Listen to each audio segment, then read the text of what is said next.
Good evening and welcome to the FiTT Show, financial information for today and tomorrow. I'm Bobby P. Kinzer.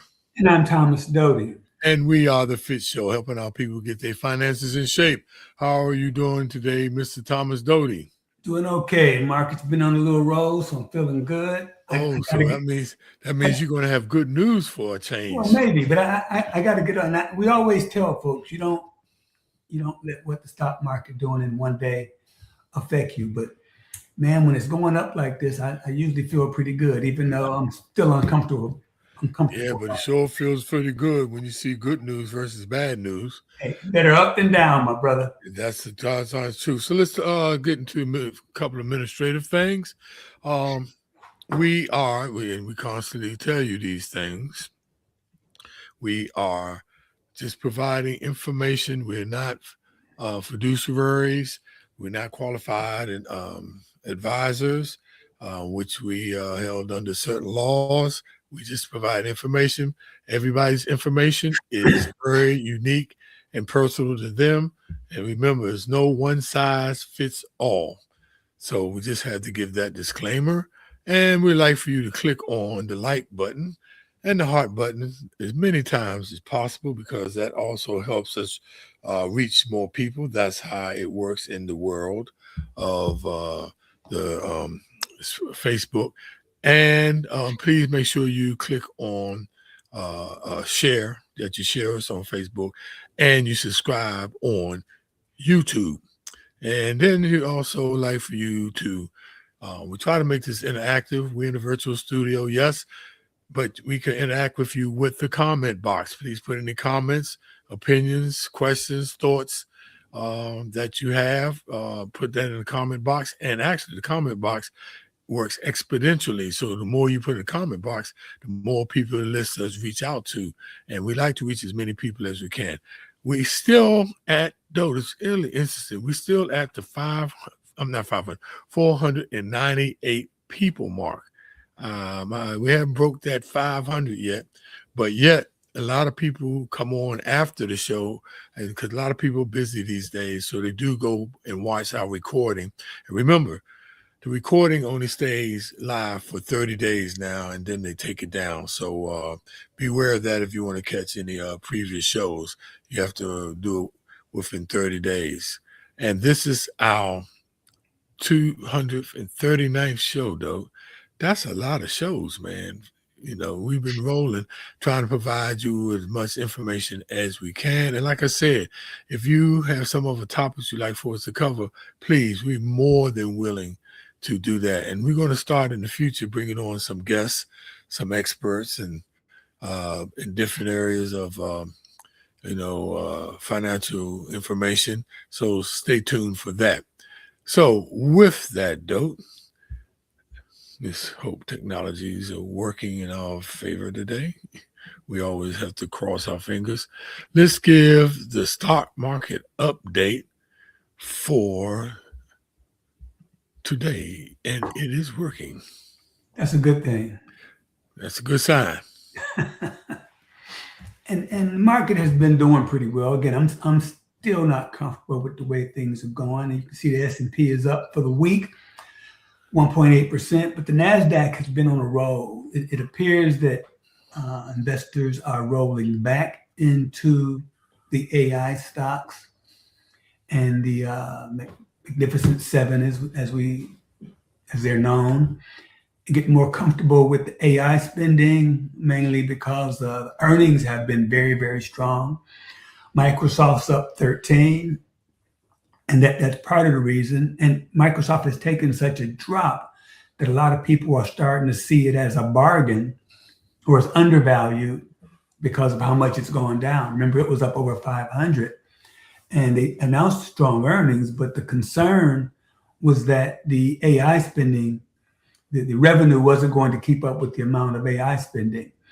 But between the fact that more people are more comfortable with what AI's future looks like right now, and Microsoft had that voluntary people reduction, and that's another reason that people are optimistic about the future, because obviously if you have a people reduction, your cost structure should improve. And so now Microsoft is seen as a bargain. It's up 13 points to last week. Apple is up 16 points this week. A couple of reasons for that. They announced very strong earnings. Their iPhone 17 sales have been very, very good. And if Siri, I don't know if you have an iPhone, you know that Siri is not the best personal assistant around, but people are expecting Apple's AI and Siri to show vast improvements at their big world conference in June. So there's some optimism about that. And again, when you announce strong earnings like that, people are going to jump back into your stock. NVIDIA is also up. There's Google, and my two on the bottom aren't doing quite as well. Pfizer's down $1, and Boston Scientific is also down $1. But all in all, things are getting a lot more positive. And the war is pushing a lot of this. The fact that people are thinking that it may be ending soon, and gas prices will get back to more reasonable. But if you look over at the far right column, you can see Microsoft is down year to date, but all the others who are all negative year to date are positive now, with Google just being on a flat out roll. I mean, Google is we talked about this last week. Google is going really, really well, and I'm very, very happy about that. But people get rolling back into AI, getting more comfortable with the AI spending, and now starting to see that all this spending will generate some positives. But that still remains to be seen. And there's still a lot of tailwinds out there. One with this war, what's going to happen there, and if inflation's going to continue to just kind of hang around. So there's still some headwinds and good week, but we'll have to wait and see how things go the rest of the year. Well, that's good news for a change, though. There's something for people to be happy about with their holdings. I mean, this is great looking news, man. And if you're in the tech world, you should be doing pretty well. I want to talk about, well, dope. By the way, my particular stocks are doing well in the mutual fund, that Fidelity Growth Fund, right? From last week to this week, my fund is up just from last week. What's that about? About almost $2,000. I don't know what's going on with that mutual fund, but that's another vehicle for investments, y'all. A mutual fund, and Fidelity and Vanguard have some good ones, but they're really doing well. And that GE stock, though, I don't know if it has to do with the war. I think it does, because GE does a lot of engines for planes and ships and all that kind of stuff, tanks. I don't know if that has something to do with it, but it's really rolling. It's over $300 a share now. And I bought it at $70 a share. So I don't know what's going on with GL. And then my semiconductor stock, that's like NVIDIA NXP, which is out of Holland, they rolling. They get ready to go over $300 a share.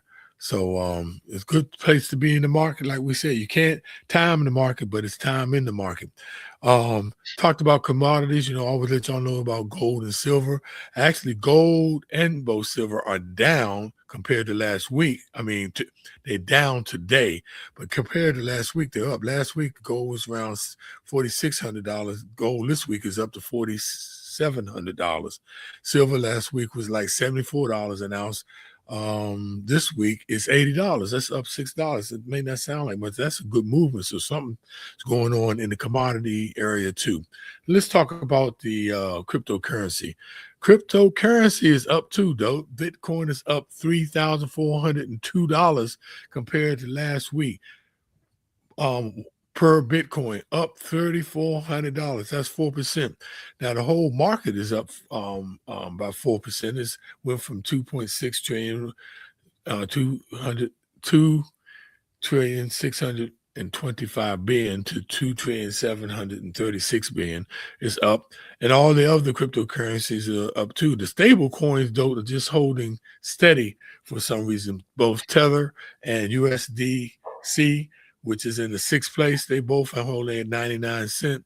So I don't know what's going on with the stable coins, but both of them are not moving at all.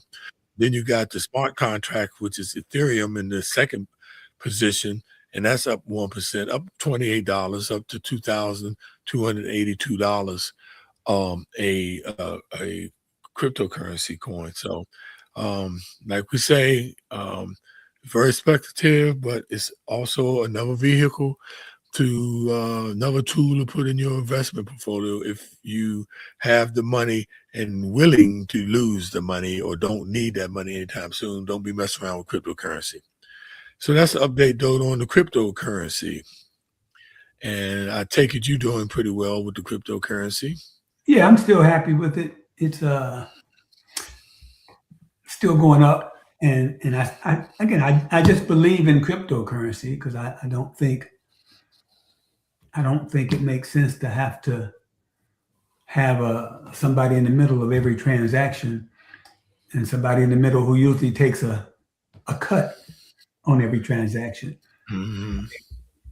Cryptocurrency is going to allow more peer-to-peer transactions without somebody in the middle. And the dollar has been devaluing, and that's supposed to be the whole part of cryptocurrency as another currency, because the dollar was doing pretty good the beginning of the year, the end of last year, but now it's taking a turn. I guess the war has something to do with it. And I think one day, though, that peer-to-peer retailers, vendors are going to start taking that, one of those cryptocurrencies. And to me, more than likely, they might take bit currency, but there's no telling, to be honest. No. But let's talk about today's show, Dote. Last week was beware of spending to save, meaning, you're trying to save money, but you're spending thinking you're getting good deals. And we talked about some good stuff about beware of spending to save, because sometimes you end up, overspending trying to save. But this week, we're going to talk about ways to improve your credit score. A lot of people are interested in this, though, because those credit cards get a lot of people in trouble. Yeah, and it's another one of those little dirty things that a lot of people ignore or don't pay attention to, don't fully understand all the nuances of keeping a good credit score. And it's real important to have a good credit score because it can have a huge impact on your finances. If you got a good credit score, you're going to get a more favorable borrowing rate. If you have to use credit, like if you buy a home or a car, and a lower interest rate lowers your overall cost. And if you have a good credit score, you get a better rate, usually a much better rate. And you may need credit. It's always good to have good credit because you may end up needing it one day. So if you're trying to build your credit score from scratch, you're trying to improve your credit score, we're going to give you some of the things that you can do and make sure you understand all the things that are involved in your credit score. And it's not something you can change overnight, but we're going to talk about some of the things you can do and allow you to get your credit score up to where it should be. Now, though, a lot of people think there's like some secret formula to building strong credit score. Now, there seem to be a secret about how they calculate the credit score, but it is no secret on how to build strong credit. And there's certain guidelines that can help you. And we're going to discuss some of those today. So, Doe, why don't you kick us off with the first one? Okay, well, what's a credit score? That's that 3-digit number that provides a snapshot to lenders of how responsible you are in managing your debt. Okay, there's a bunch of different credit scores from a bunch of different people. The 3 major credit bureaus are Equifax, Experian, and TransUnion. And the thing that's really crazy is your credit score. It's not really a measure of your overall financial health. That's interesting. They don't look at how much money you have. They just look at how well you pay your bills, how much debt you have, how much total debt you have, how much debt you're using in relation to how much debt you have. And so they're just intended to show lenders how likely you are to pay your bills or repay the money you borrow. That's all it shows, but it can have a big effect on your life. So, what do they use to calculate your score? It's called the FICO score. And a lot of people think the credit bureaus generate the score. The credit bureaus do not generate the score. They just collect the information. And FICO, which stands for Fair Isaac, I think it's Bill Fair and Sam Isaac, they came up with this formula so to help banks, to see the credit worthiness of people, because they could understand the likelihood that they're going to default or pay their bills. So the FICO scores are the most widely used type of scores. Typically, they range from 300 to 850. Now, there used to be different ones. Some of them highs was 300. Some of them, like other credit, like Equifax, might have been 1,000 was the top, and TransUnion was 900. Now they all have come together, and it's 300 to 850. And it works like this. What these scores mean is, if you have less than a 580 score, that's considered poor credit. You are in trouble. It's going to be hard to even get any kind of money, credit card, loans, or anything. Fair credit, which is fair, it's not poor, but it goes from 580 to 669. And 670 to 739 is good credit. And though I was looking at some statistics, and they saying a lot of people, a high amount of people, are in the good credit, around about 680. And good credit is just what it is. It's good credit. It can allow you to be able to have access to some things. Very good credit is 740 to 799, and high 800 or higher is exceptional credit. Don't you mind telling us, which category? You don't have to tell us the score, but which one are you in? My credit's excellent. Same here, though. And I'm very thankful for that and work very hard for that. Yeah, well, let's talk about how it's calculated. Again, you need to understand how it's calculated to make sure you can maximize this number. And there's 5 major factors that make up your credit score, 5 things they look at. And the first one is payment history. That's 35% of the calculation. Obviously, the biggest piece. So this tells whether or not you've been making on-time payments for your credit accounts in the past. That's the biggest piece of it. You've paid your bills on time in the past. It's 35% of the number. The next big piece is your credit utilization. Now that's 30% of the calculation, and that rate, that's the percentage of your total available credit that you are currently using. For example, if you got a credit card with a 10,000 limit and the balance is 2,000, your credit utilization is 20%. So you just take how much credit you're using versus how much credit you have, and that tells you what your credit utilization is. And do the math, ladies and gentlemen. 35% payment history, 30% credit, 65% of your score is determined by those 2 factors, right? Right. This one is the length of credit, how long your credit history tends to be good for your FICO score. FICO considers a number of factors here, including, the age of the oldest account and your newest account. They actually average those out and come up with a score, and how long it's been since you've closed a certain account. The next one, and that's 15%. The next one is new credit. When you apply for credit, a hard inquiry appears on your credit report for 2 years. Though FICO scores only consider hard inquiries from the last 12 months, it's typically best to avoid applying for credit card multiple times within a short window to avoid racking up, what they call hard credit inquiries. And just want to give you another tip, by the way, you all. If you're inquiring for auto loans or mortgages, and you're shopping for the best rate, you have 30 days, you can look and for as many auto loans and many mortgages as you want in 30 days because they know you're just shopping for a better rate, and it counts as one score. Now, credit cards and things like those like that, no, because they know you're in trouble if you're searching for different credit cards. So make sure you know the difference, but you do get a reprieve if you're looking for auto loans or mortgages. Yeah, and understand your score is going to vary month to month, depending on what bureau is providing information.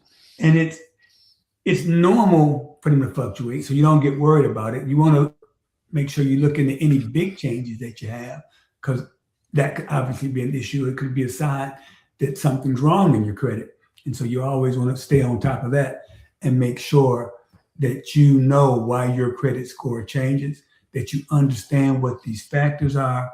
And I don't want to say manipulate them to your benefit, but you want to stay on top of them.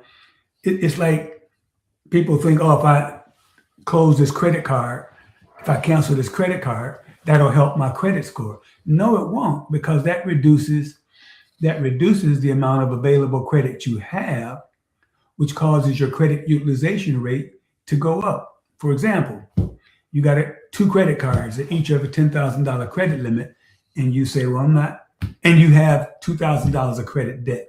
So right now your utilization rate is 2,000 divided by 20,000, or 10%. And so you decide, oh, I'm gonna get rid of one credit card, I don't need it, and I'll just cancel this one. So now you still have the $2,000 of debt, but you only have $10,000 of available credit.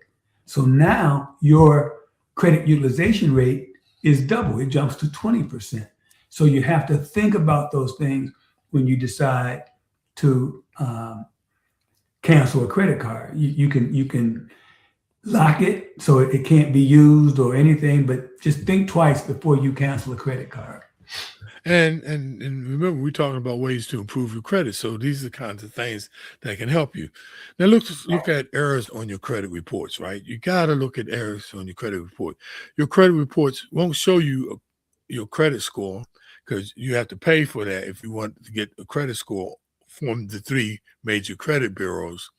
But they're the source of your information. And if you discover any errors and have them removed, you might see that your credit score will go down. Now you can get a free credit report. Go ahead, Doe. Yeah, you can get a free credit report not each week. That's things. No, but they've changed though. No, look, I know what you're saying, but now they've changed it. You can actually get that credit report.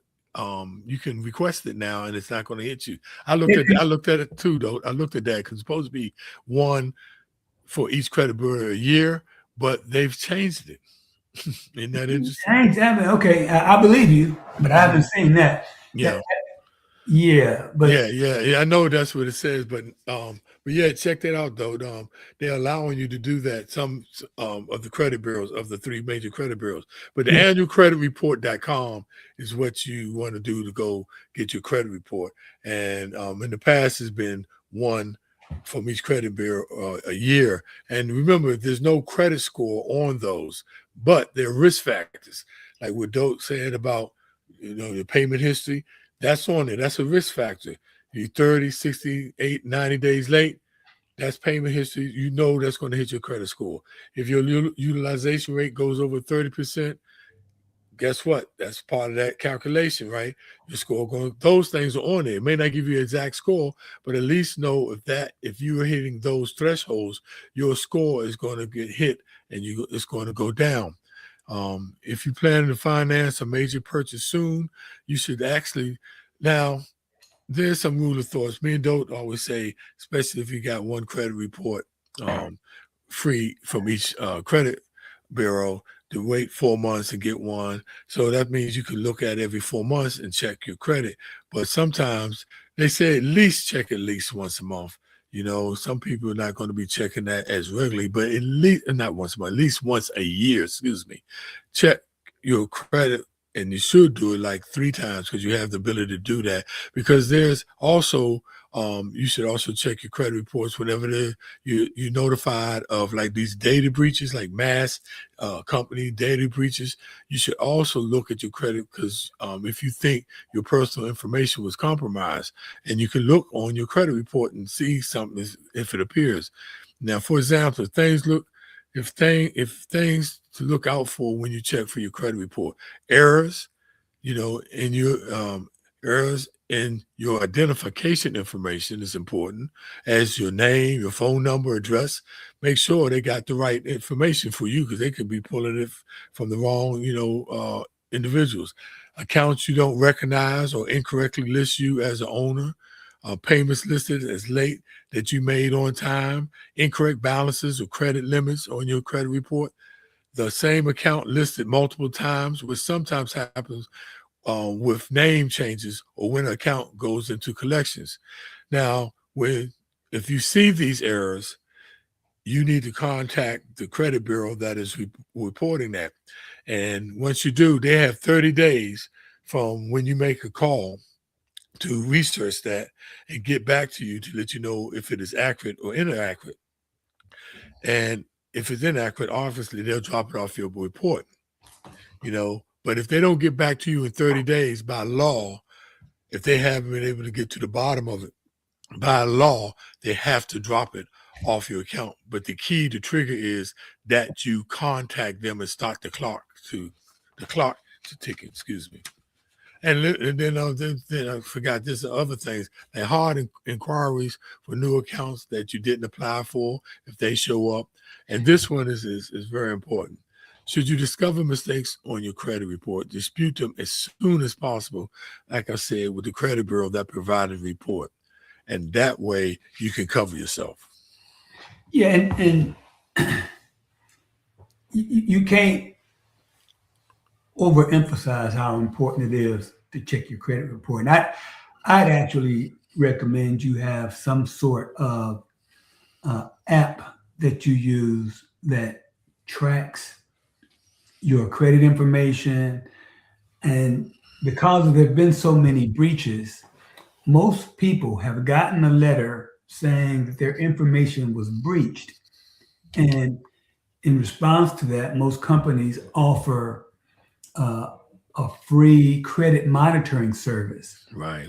If you get a note saying your credit was breached or somebody, dipped into the company's information and got your information, they typically give you a free monitoring service. Like I have 3 free ones that I use now because my information has been compromised. I just got one yesterday from Atrium Health, which is our healthcare organization down here, and their information got breached, and they are offering the free monitoring service. Now, first thing you have to do is make sure that it's not a fraudulent letter that you got saying that they got breached and they were giving you a free credit report, because that's an easy way to get all your information, because you have to put all your information in to get that free service.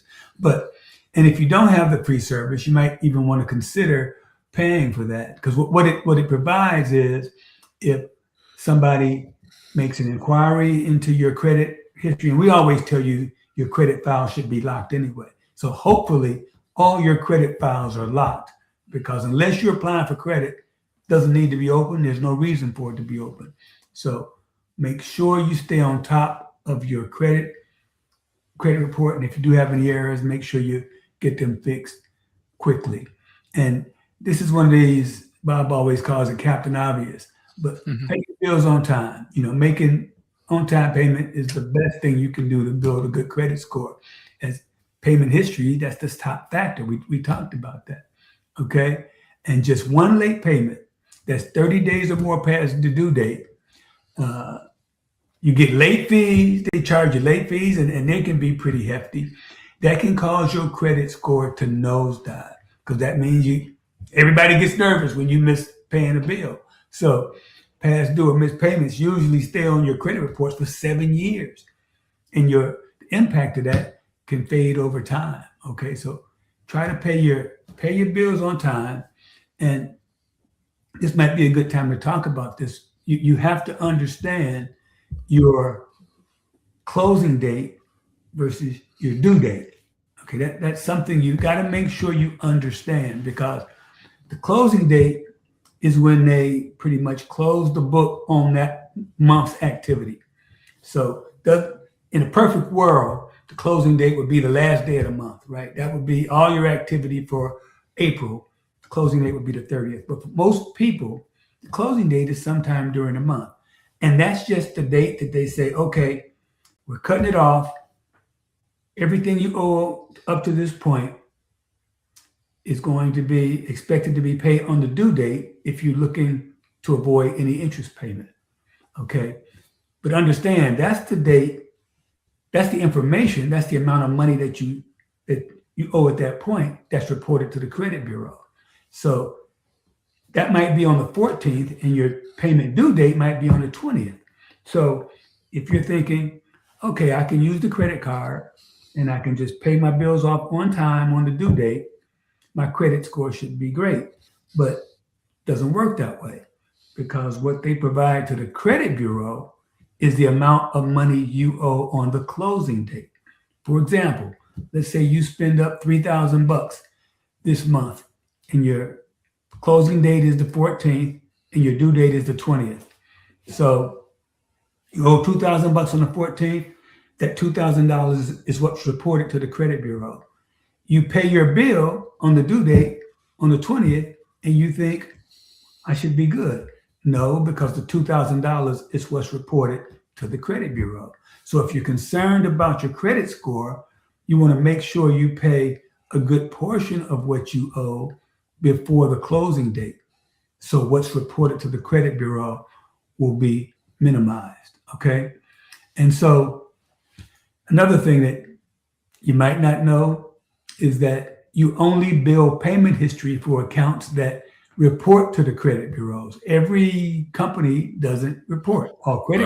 Most credit card companies do, personal loans, car loans, but paying your electric bill on time or your cell phone bill on time, it's likely not reported to the credit bureau. So that won't make any difference in your overall credit history.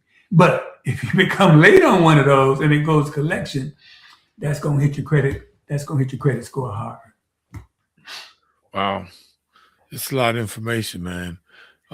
Get a credit card if you don't have one. This is for the people who are adverse to credit and hear all the myths of, credit cards get you in debt. No, credit cards do not get you in debt. You get yourself in debt. But it's a catch-22, though. Building credit without a credit card is difficult. But getting approved for a credit card often requires having good credit in the first place. So if you don't already have a credit card in your name, getting one is very important, because your credit follows you, man, for the rest of your life. And fortunately, there are several options, though, designed specifically for people who are applying for a credit card, especially the younger people for the first time, for those who haven't used credit or those who haven't used credit in a while. The first one is called a secured credit card. That's where, you get approved by basically putting money up, say $500, and you can only use the $500. And many secured credit cards include the option to upgrade to a regular credit card if you built a credit history of being on time payments. So that one is a secured credit card where you put your money up, say if it's $500, that's the most you can use, and you can build credit. The other one is the unsecured, which is a starter credit card. And some unsecured credit cards, meaning that they don't require a deposit. That's what it means, unsecured. You don't have to put up any money up front. They are designed for people who don't have much of a credit history or have had bad credit, but you can get a starter unsecured credit card. Yeah, and everybody knows about store credit cards. That's like a Macy's, Saks Fifth Avenue, and they're specific to that one particular establishment, that one particular store. And they're usually easier to qualify for than a regular line of credit card. And that always varies by the store. And I always get credit cards because you usually get deals, you get special little, you get notified of sales a little bit earlier. It just, I just get them because I know I'll have more information. A lot of times they offer particular sales. Like a lot of times you might, if you don't have a store credit card, and they'll say, hey, if you open a credit card, you'll get 30% off this purchase or 20% off this purchase. And I'm a fool for discounts. So a lot of times I'll get a credit card for that reason. And then you get notified when they have sales. And so that's why I get that. Student credit cards, if you're enrolled in school, getting a student credit card is a good way to build credit, even though you really have to be careful. I think that's one of the things that allowed me to get off to a good start in my financial life. When I got my first job, nobody would give me a credit card. And I think had I had one, then I probably would have bought a whole bunch of stuff that I really didn't need. And so because I didn't get a credit card, I was able to not spend any money that I didn't have. And you just have to be careful with that. Yeah, and for these young people on the show, if this is your first credit, or anyone, but if this is your first new credit card, it's typically going to have a low credit limit, and it's going to have a high annual percentage because you're more at risk and you're a greater risk, and aim only to charge what you can pay off by the due date. Don't charge more, because remember, credit cards though is like Mexican food. It's not your money. Okay. And here's one that a lot of people may not know about, but there's something called a credit builder loan. It's a good way to establish credit or reestablish your credit if you've had issues. And it's like a loan in reverse. Okay. You pay the financial institution each month, and they report the payments to the credit bureau like it's like you're paying off a debt. But unlike a regular personal loan, you get the money back at the end of the term after making all the payments instead of the beginning. And so that's a good way to get you started to reestablish. And it's kind of like a savings vehicle, but it's reported to the credit bureau as a loan and as you're making payments. But really what you're doing is kind of putting money in the bank. And they can range from 6 to 24 months. And you'll find them at smaller community banks and credit unions. But that's a good way to reestablish or establish your credit. I'm getting a notification. Hey, Dope Bob and Fit Family had to pivot to YouTube, couldn't get on Facebook. And I'm getting a notification from my sister Nola and Linda. They're not able to get on through Facebook. Yeah, somehow Facebook kicked us off, and I had to enter us on. And there are people. I'm looking at. There's some people. There's people. Let me see who's on. Oh yeah, these are all. Oh wow, you're right. All the people on are. Wow. Okay. Now I see this. All the people are on YouTube. So for those people, well, I guess the people can't hear me if they're not on. But I just text people back that go through YouTube. Somehow, I don't know what's going on with Facebook, but they kicked us off and I had to re-enter. So anyway, technical difficulties again. So sorry, everyone. That's why I'm just seeing people from YouTube. I just noticed that. Where are we? Request a credit limit increase.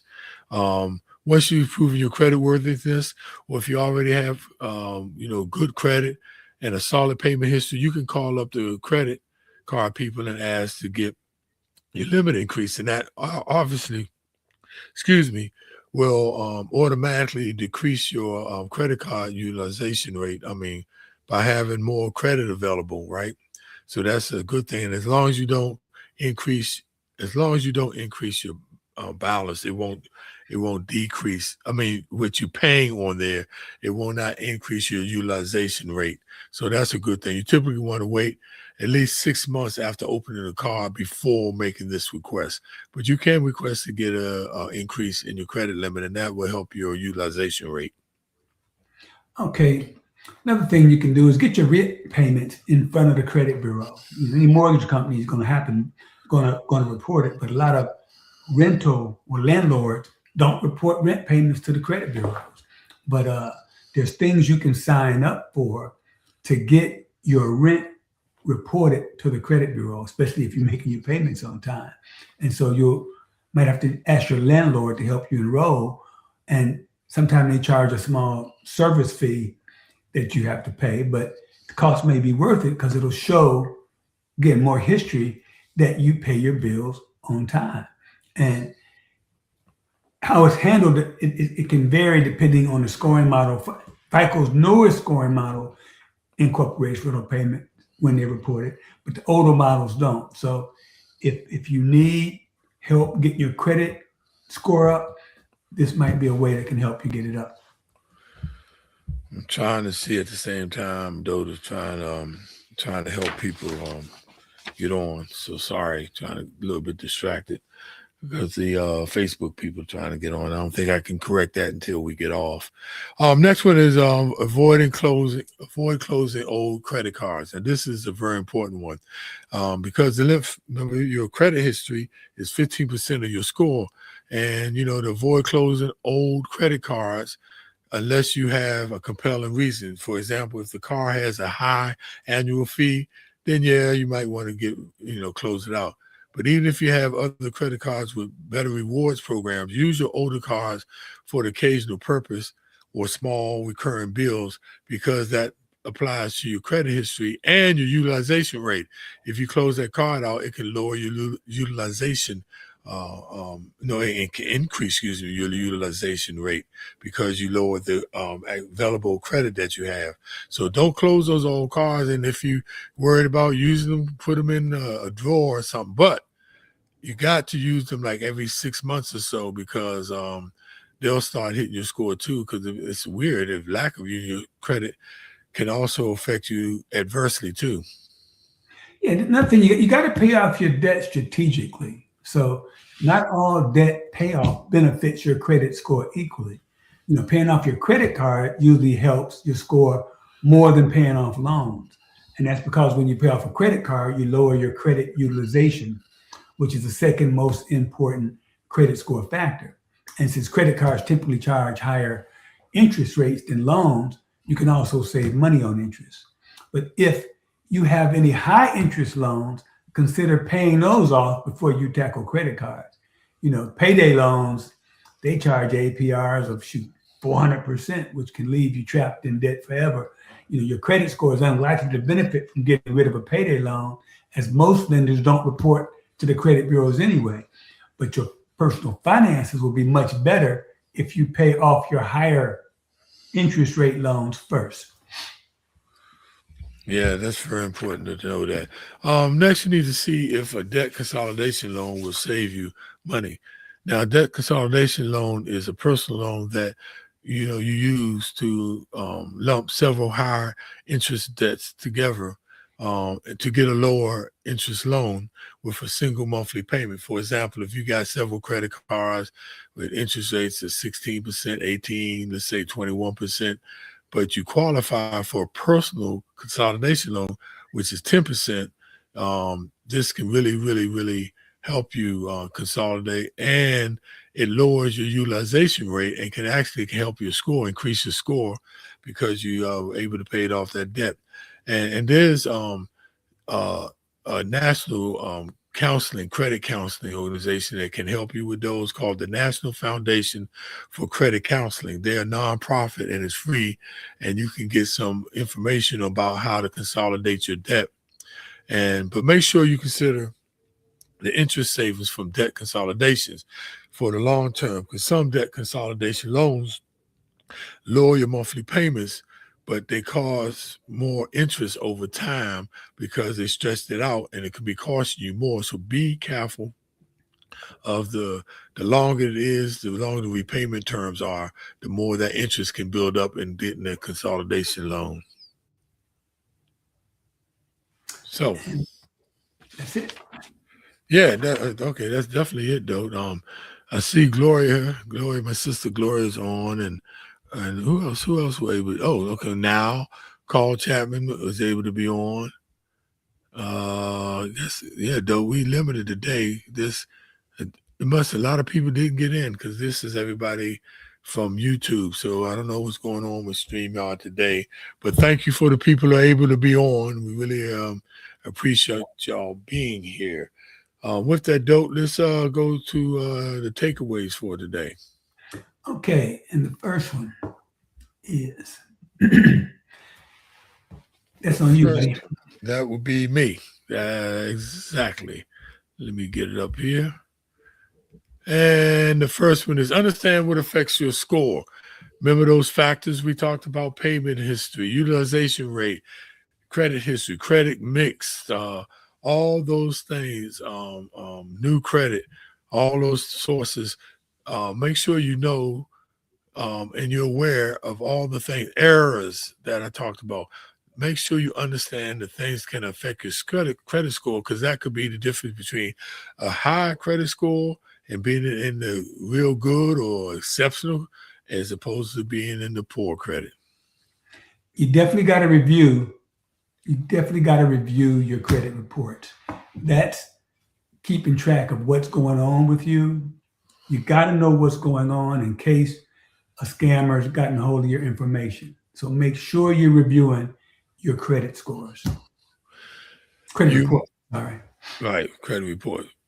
And you must understand the closing date versus the due date. The due date is when you have to pay it, but the closing date is the date that they reported to the credit bureaus, and that is what can affect your utilization rate.